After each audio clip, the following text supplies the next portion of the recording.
enzyme function on the front of your lab sheet. You got to remember when you walk into class to get that.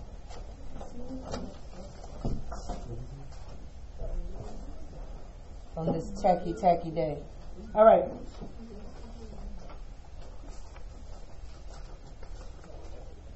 Previous to today's class, we talked about enzymes functioning in incorrect situations or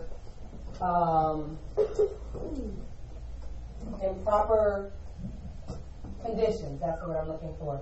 What were some of the things, two of the things that we discussed that enzymes, that will change an enzyme's function? Kwame? Temperature and pH. Temperature is basically how hot or cold. Actually, it's the absence of heat. pH is what? The acidity or basicness, or the basic, how basic something is, how much base or how much acid something is. What did we learn about, what was the normal or the neutral pH? Neutral was 7, meaning it had no acids and no bases. Normal temperature of functioning things is about 37 degrees Celsius, which is about what our temperature is in our bodies, which is 98.7 degrees Fahrenheit. Normal pH is about 7 for our entire body. Now, our stomachs have a pH of about in acid range because it has to burn out stuff. Our saliva has a pH in the base range because it doesn't need to burn out things. I need you all back here to be paying attention.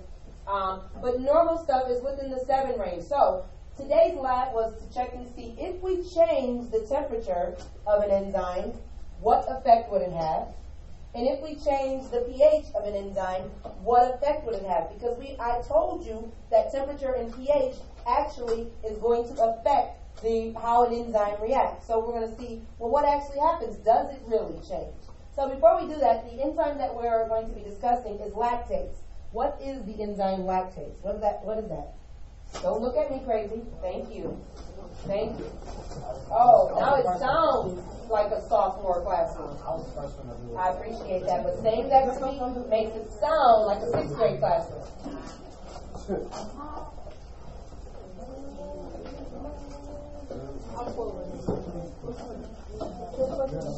What is lactase? You knew that, he said.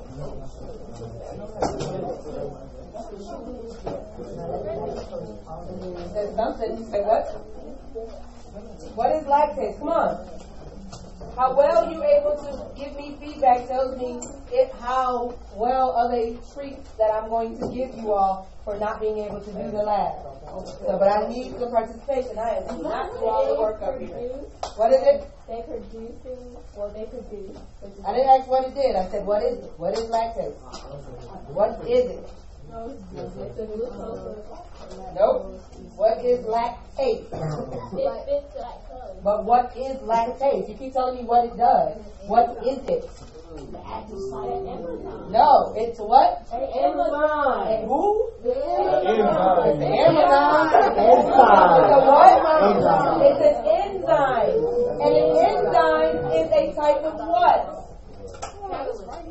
It is a catalyst and it's a type of protein. And because it's a catalyst, that means it does what? Speed up certain things. What does lactase do? Now, not what is it? What does it do? It's an enzyme that does what? Breaks down and make glucose and lactose. Breaks down what? Lactose. To glucose and Lactose. galactose. Now, lactose is what? What is lactose? Sugar that's in milk or any dairy products that are made with milk. All right? So then you have something, if you are lacking in the enzyme lactase, which a lot of people are lacking in that enzyme, whether they no longer have it or it's deficient, meaning that they don't have enough of it, if you are lacking in the enzyme lactase, then what will your body not be able to do? Leon? Digest. Well, not necessarily digest. It won't be able to digest, but digest it properly, I should say. So what won't it do? Because it can't digest it properly. Produce what? Nope, lactase is already not there. Glucose. It won't be able to produce glucose and galactose, meaning that it won't be able to break down what? What? No. Lactose. So to say that all together, if you are deficient in the enzyme lactase, or you do not have that enzyme, then your body cannot break down lactose, which is in dairy products, to be able to make galactose and glucose. So far, so good. Yeah. Which then leads to what problem? Yeah. Which leads to what type of disorder, if you want to call it that? Lactose intolerant. Which then leads to what? Diarrhea. Or, and you're walking like this because your stomach is hurting and you can't, you gotta really pass gas, but it just won't come out. And you gotta really go to the bathroom, it won't come out. And when it goes to the bathroom, it's like 35 to 45 minutes, nobody can go in there.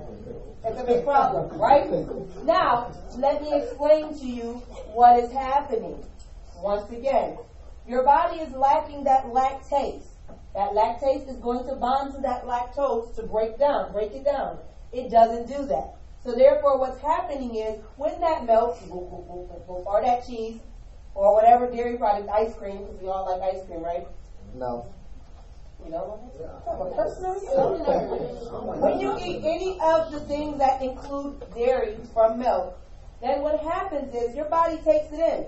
You are going to digest it, but you're not going to break it down. That digestion, what's happening is your body is going to take it in and it's going to produce something called carbon dioxide. What is carbon dioxide? You are looking at me crazy. You don't know what carbon dioxide is? It's not in your notes. It's a gas. And when gas builds up in your stomach, what happens? And then it has to get out, right? Whether it's or right? It has to get out. It's carbon dioxide. How else does carbon dioxide get out of our body? When we breathe out. Right now we are all sending carbon dioxide out of our body normally, which means if we have to get rid of it, it must be a what? If we're getting rid of it, we're not. Who's that? Waste. It's a waste. You're not saying it. That means it is a waste. But if our body produces it and sits there, it's like telling us, keep this, hold on to it, don't get rid of it. Who wants to walk around like this all day? Nobody, right? So that's why if you are lactose intolerant, you produce all that gassiness and diarrhea and not feeling too well because you're holding on to a waste that your body has produced that it needs to get rid of. You understand that? Yeah. All right. The production of a gas. If we have gas in the air, how do we normally capture that gas? Or not even say capture it. How do we normally know that there is a gas in the air? What do we do? Not a fume in the air. If there is a gas in the air. For instance, if I wanted to, excuse me. If I wanted to prove that I'm breathing a gas out, how can I do that? You don't know that. You know because of past experience, like, yeah, there's a gas coming out there. But how can I prove that it is actually a gas coming out? The smell? The smell? Or the sound? Is there a gas? Yeah. Because if there wasn't, what would happen? I would go, and nothing would happen, correct? But if I'm breathing out and nothing happens, then I haven't breathed out any gas. But if I breathe out, and even if it does that, I know that there is a gas there, correct? Mm-hmm. Okay, so very good. So, what we're going to be looking at in this lab, or in this demonstration, or whatever, we're going to be looking at, is gas produced? Because in this lab, what we're going to be using is something called yeast. And now yeast is basically a microorganism that is a fungus, and yeast actually feeds on glucose. And when it feeds on glucose, it does what our body does when we don't have lactase, which is produce what? What I just said. If we don't have lactase, it produces what? Waste, which is that waste is called what? Carbon dioxide. So yeast feeds on glucose, producing carbon dioxide. You don't need to write this. Carbon dioxide is a what? It's a gas. So in conclusion, everything in here, if you notice, has yeast. These are actually these things. I just didn't write it all. So pH of 6 is actually lactose, pH of 6 lactase, yeast. All of these things. These temperatures are lactose, a temperature of 40 degrees for lactase and yeast. So all of them have yeast. So what we're testing is glucose produced?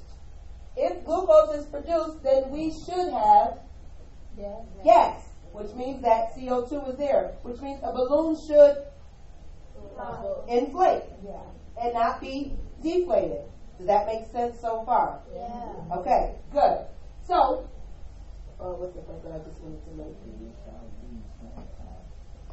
All right, so let's look at these things. On your paper in front of you, you have two charts. You have the chart that goes up to here, and then if you flip it over, it's a chart that goes up to here. So let's look at our chart. The very, very, very, very top portion where it says objective and FYI and directions, that's just my explanation of what I just gave you up here of the farting and the gas and all that other great stuff. All right? Now, we're going to be able to break down what actually happens when we combine these things. Before we do that, I need your participation. We're going to be looking at what's measured. If we add glucose and yeast together, what are we looking at to be measured? What's measured there? If a gas is produced, right? So we're measuring the reaction between glucose and yeast.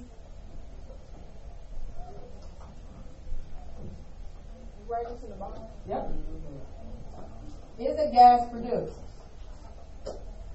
And the gas being carbon dioxide.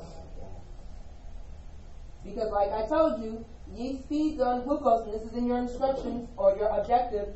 Yeast feeds on glucose. When it feeds on it, it produces carbon dioxide. This is our indicator. If we're just putting yeast in here, what are we looking at? How yeast what? Is it yeast with anything? No. So we're looking at what? How yeast does what? Lily, you just said it. How yeast does what? Reacts how? So, by itself.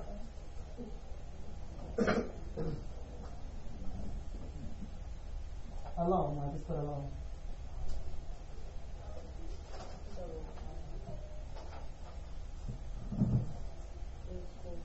Lactose and yeast, what are we looking at?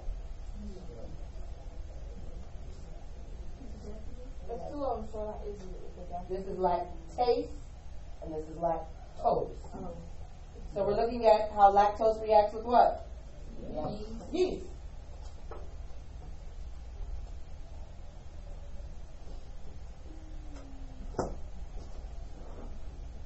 Lactase. How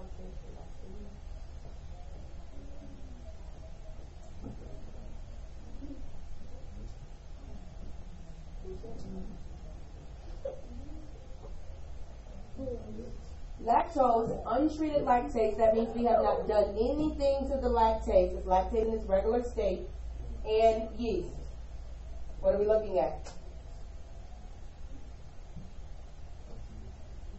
What are we looking at here? How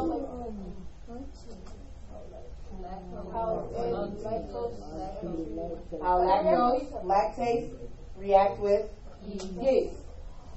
This here would be basically what state? What are we looking at here? Do we encounter this? Do most people encounter this on a regular basis? No. Yeah. You have lactase, which is what? Lactase. The enzyme that's already located in our bodies. And then you have lactose, which is the dairy product that we put in. The yeast is acting as something to see is glucose going to be produced. So when we combine these two, glucose should be produced, correct? Because we know that lactase is going to break down lactose, producing glucose and galactase. So we're looking at is glucose, good job, is glucose produced? Which is the same thing saying is a gas produced. Because we know if glucose is produced, then the gas is going to be produced. Here, it says lactose with a pH of 4 and a yeast. What did we do different here? This is where the experiment comes in. Because we're looking at two things that affect how enzymes react. What were those two things again? Temperature and pH. From here to here, we changed the pH. So we're looking for glucose production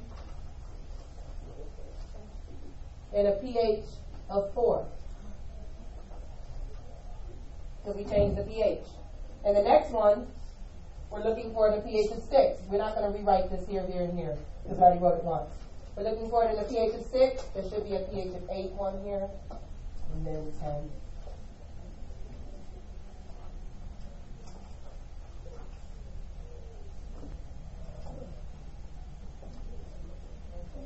Moving down to here, on your paper it says lactose, 40 degree treated, lactase, and yeast. What are we looking at here? Yes, glucose production in 40 degrees Celsius temp. Any questions about what's being measured? Okay. Then, if we looked at glucose and we added yeast together, just adding the two together, this is what the balloon would look like. So we say that is, let's put ourselves a little key on the bottom of your paper. I'm going to put it over here. Put a key.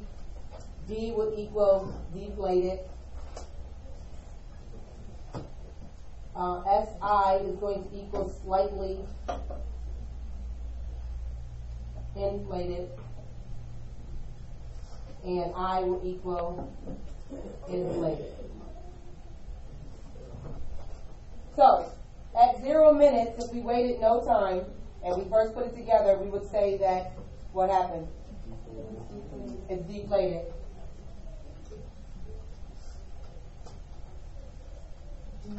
After we waited some time, We're on the first side. yep, the first side, look at my chart, look at your chart. Everyone should have deflated for 0 minutes.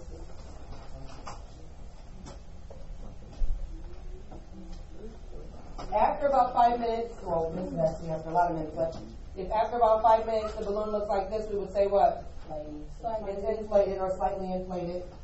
It's not going to really get any bigger than this. Slightly inflated would just mean it's puffy, so we'll put inflated.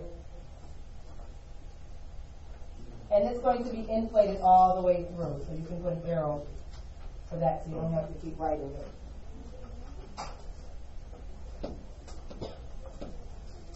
So that proves what we just said about glucose and yeast. Yeast feeds on glucose, producing carbon dioxide, which is a gas. Does that prove that? Yes, because the balloon was inflated. I'm going to give you the data for the rest so that you will have time to work on your lab sheet so that you won't have homework, which is my second treat to you all. Thank you, Ms. All right. Yeast by itself. Now, yeast is, like I said, it's a microorganism, which is a fungus that they actually use in bread to make your bread rise. If they didn't put yeast in there, your bread would be flat like a piece of paper like this. But how many of you ever went to like a restaurant, like maybe Golden Corral or I don't know, what's the other restaurants that you do rolls they put on your table?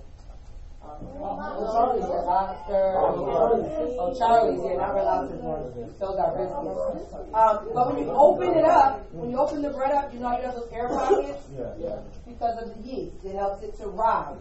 So yeast will rise. But, so yeast by itself is not, at first it's not going to produce a gas, so it's actually going to be deflated. You can just put an arrow down. But over time, because the temperature does rise within the room a little bit, yeast will be slightly inflated. And again, it's not because it's feeding on anything, it's just yeast's natural composition. It's going to be slightly inflated. All right, lactose in yeast. You can assume what it's going to be like. What do you think lactose in yeast is going to be like? Well, you need to raise your hand because if you don't.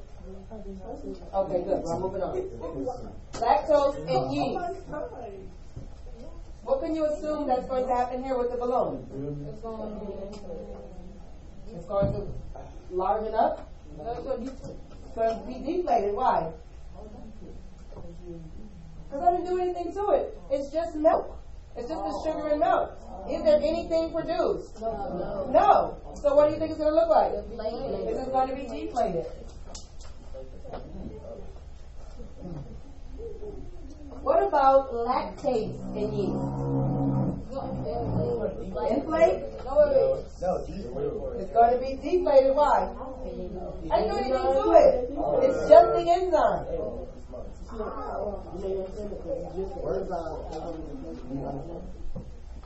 Now, what about lactose?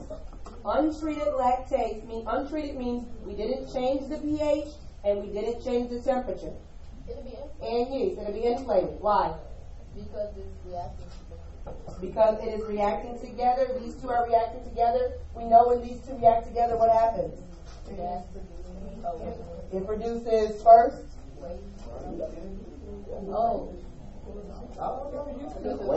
When you have lactase as the enzyme in your body, and you drink milk.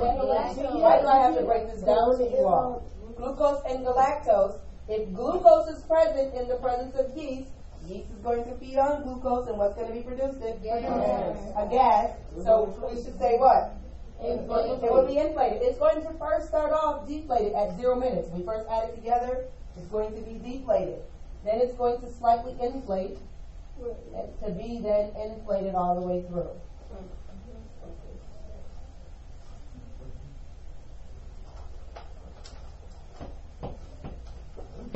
Now here's where it gets a little bit tricky. We're now changing the pH. So it is going to start off to be deflated. The pH is going to slightly neutralize itself after a little bit of time. So it's going to kind of return almost back to its original pH. So at the very end, it's going to be slightly inflated, which means that somewhat may have been produced. Somewhat first, though. Glucose. Carbon dioxide means that yeast fed on something which was glucose. You need to make sure you get that point.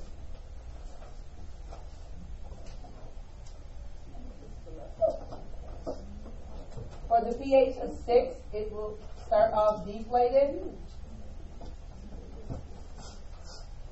It will continue that way until about 15 minutes and become slightly inflated.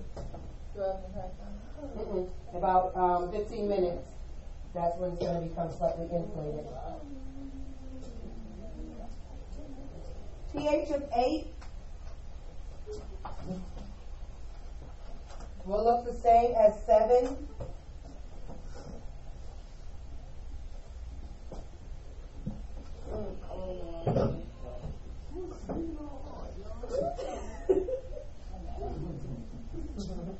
pH of 10 will look almost the same as 8 and 6, but at the very end, they will deflate again.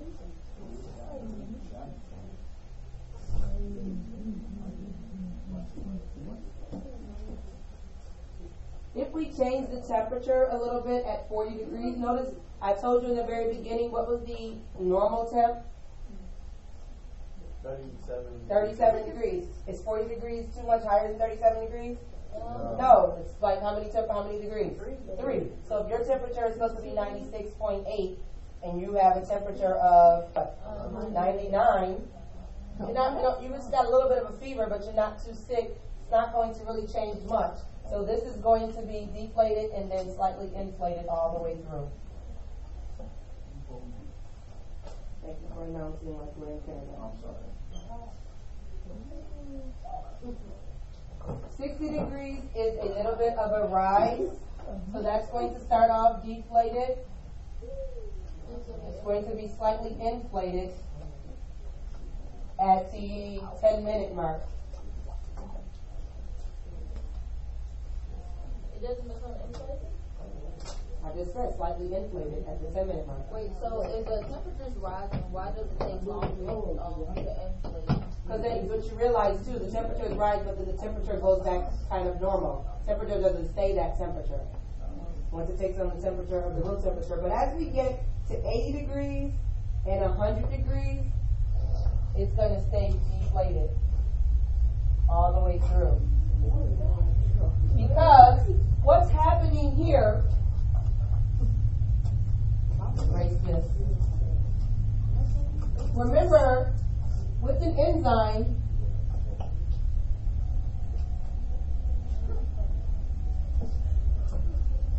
this is called a what? Active site. Active site. If the temperature rises, notice if this is then called a what? Substrate. If the temperature rises, what's going to happen to the enzyme then? It won't be. Exactly. And so this substrate is not going to fit, which means that it's not going to do what it needs to do. Terrence and Alex, I need you to stop it and pay attention. Any questions about this? All right. So then let's look at our questions so that we can get started on those so that you won't have homework or you won't have too much homework. Your lab sheet is to interpret and break these down. Let's start a couple of them. Because the more we get them together, the least homework you have. I tried to make it so that you wouldn't have too much. It's just I took a long time answering simple questions, remember? All right. Number one says, what is the relationship between lactose and lactase? What's the relationship? When the question asks what is the relationship, it means how does one work with the other? I didn't know. Nope. You were on the right track, but I need some more wording.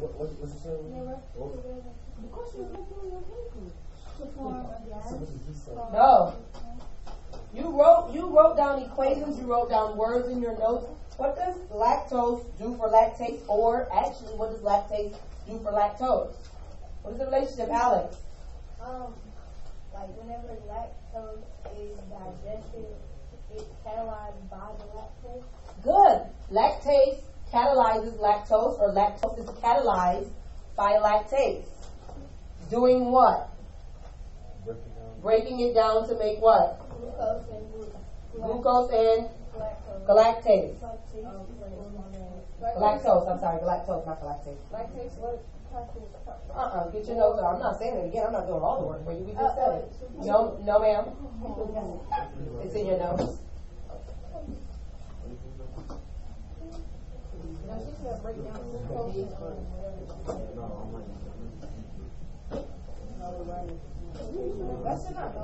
It is in your notes. We drew a picture, we wrote words, and we made an equation.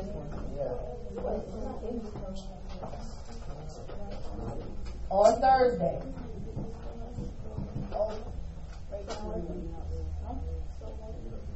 All right, moving on.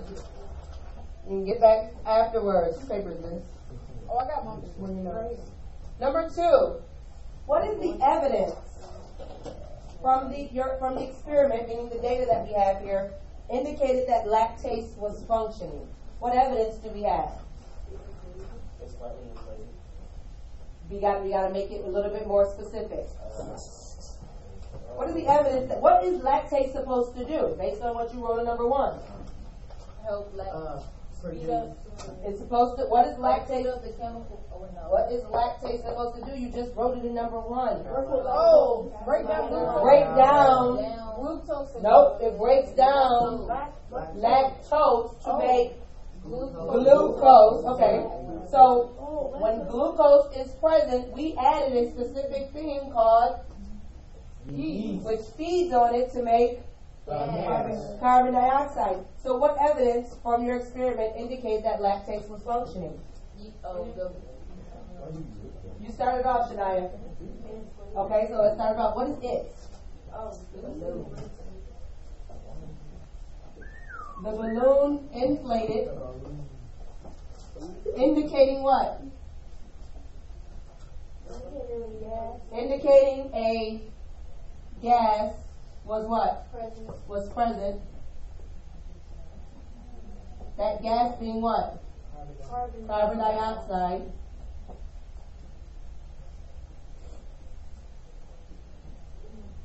The gas was present, which showed that what? Nope. If the gas was present, what happened? If the gas was present, what had to happen? Glucose was what? Nope.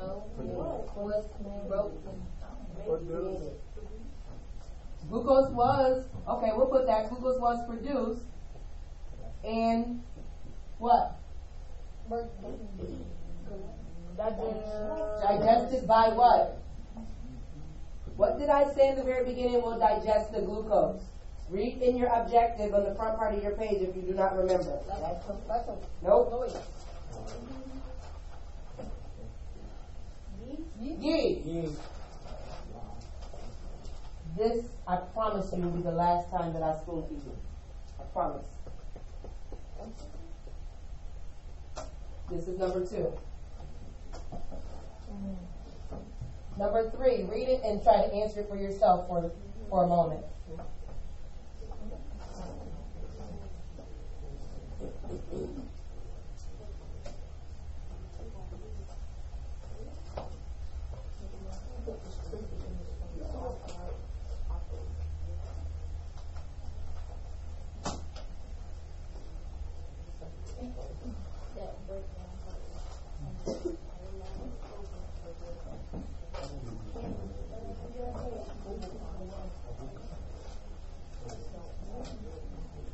What were the controls? Ooh, this takes us back to the beginning portion of the year. What were the controls in the experiment, and what information did they provide? What were the controls in the experiment?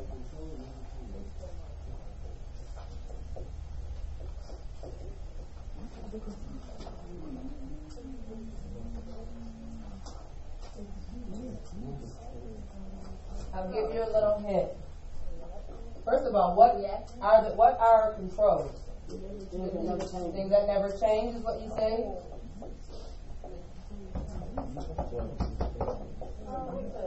Also, the reactant is also what you compare to. Notice it said controls. What were some of the things in there that you were comparing it to? Nope. These are different things that we done. We did glucose and yeast. We did yeast by itself. We did the temperature. We did the pH. What's one of those columns? Those are the only things. Everything we're testing, those are the things that are going to be controlled, independent variables, or dependent variables. Which one of those were the controls, the thing that we compared to? Yeast. Okay? Yeast was one of the controls. Because we wanted to see what? If it produced a gas, we wanted to see how everything else compared to the yeast. What did the yeast do by itself? If the thing did the same thing yeast did by itself, then we know that glucose wasn't present because glucose wasn't present here. Right? Alright, what else? Lactose. But what lactose was never just by itself. Huh? No. The only thing that can be controlled, independent variable or dependent variables, are the 13 things that are in the top column. So you have glucose and yeast, yeast and glucose, lactose and yeast, lactase and yeast. These are all the things we tested. So which other column would we be comparing to? Huh? One of your columns we had was yeast. We were looking at what yeast did by itself so we can see what all the other things we did by itself. So what else? No, temperature was not one of the things. If you're going to tell me temperature, you got to tell me one of them with a certain temperature. We never tested lactase by itself. So what other things can still be controlled?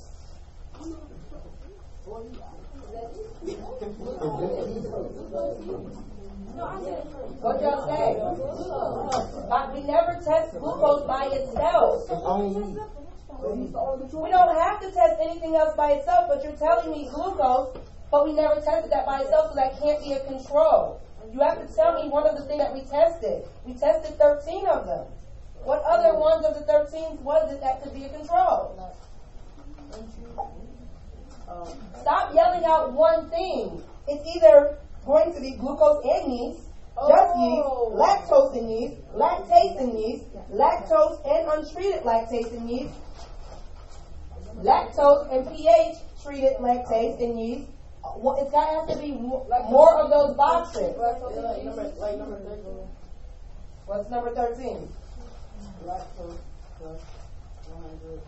That can't be a control because that's something that we're testing. We know our experiment is seeing, does the enzyme change if we change the pH and if we change the temperature. We know that can't be because we changed the temperature 4 times. From 40 to 60 to 80 to 100. So we know none of those can be controlled. Lactose in yeast.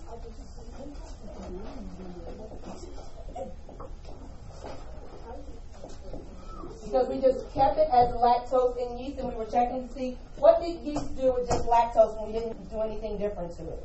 What else? I'm not asking a question, I'm just saying that's what we're looking at. What else? Glucose in yeast.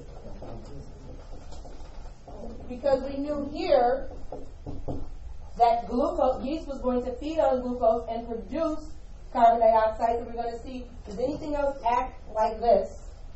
Terrence? I got lactase in yeast. Lactase in yeast, good. We know that we didn't put anything here, so we want to see if anything was going to react like this. Anything else? No. Good. We can't say that it's lactose, untreated lactase in yeast. Well, actually, yeah, we can.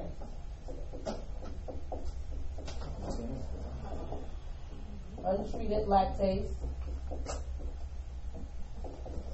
and yeast, because then we knew here that glucose is produced because we know the reaction or the relationship between these two.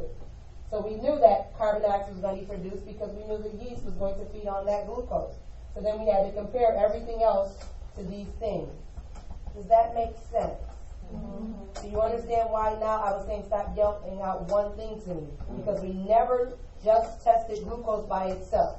We did test yeast by itself, but then we did yeast with glucose, we did yeast with lactose, we did yeast with lactase, and then we did it with lactase and lactose.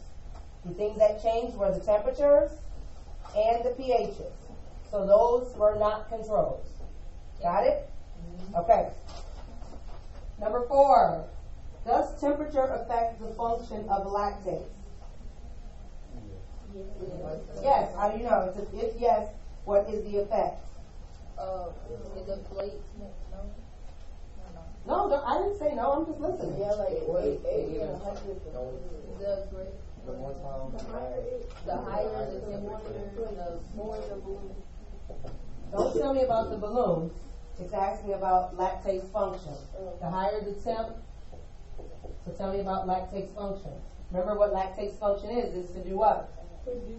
It's to break down lactose to produce glucose into lactose. So yes, the higher the temperature, what happens? What about lactase? Lactase does or does not? Does not do what? Lactase never produces anything. It does what though? Does not break down what? Lactose. Very good. And we know that because there was no inflation of the balloon.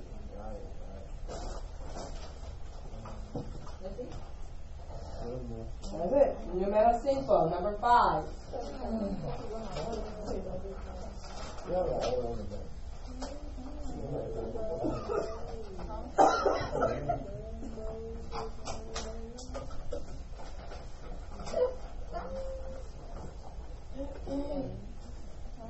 Does pH affect the functioning of lactase? If yes, how? Or explain the evidence. Well, let's put here too on number 4. Let's explain the evidence by putting balloon did not inflate.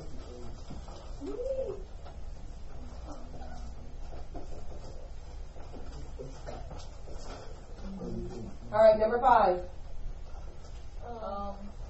For the pH. Yes. Yes? Why? It deflated more than it inflated. So if pH changes, what happens to the functioning of lactase? It inflates and deflates. Well, the functioning, remember lactase is not inflating or deflating. What is lactase doing? Breakdown. Okay, so if pH changes, lactase what? Breakdown. It does break down or does not? It sometimes it does. Oh, I Don't say you don't know, Masato, come on.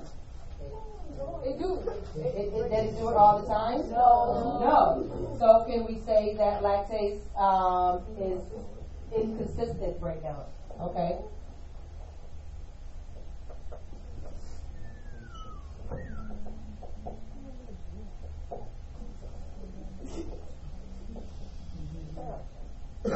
As an inconsistent breakdown of lactose. And we know that from our evidence because the balloon did what? It deflated and inflated and deflated or whatever. Balloon deflated and inflated.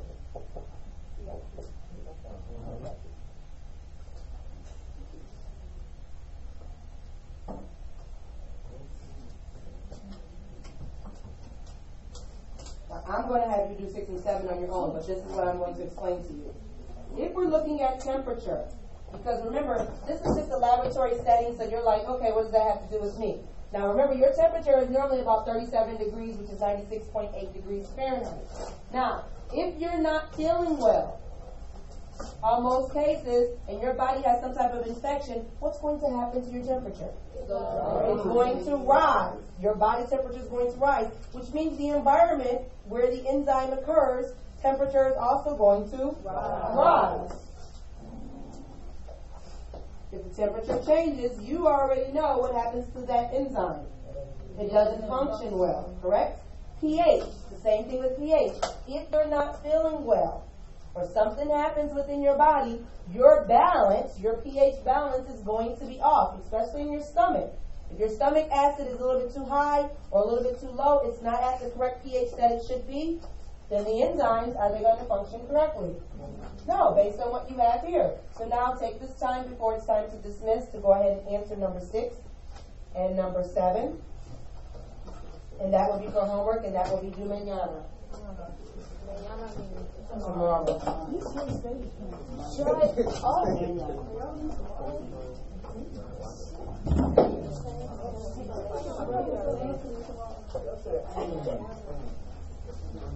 up.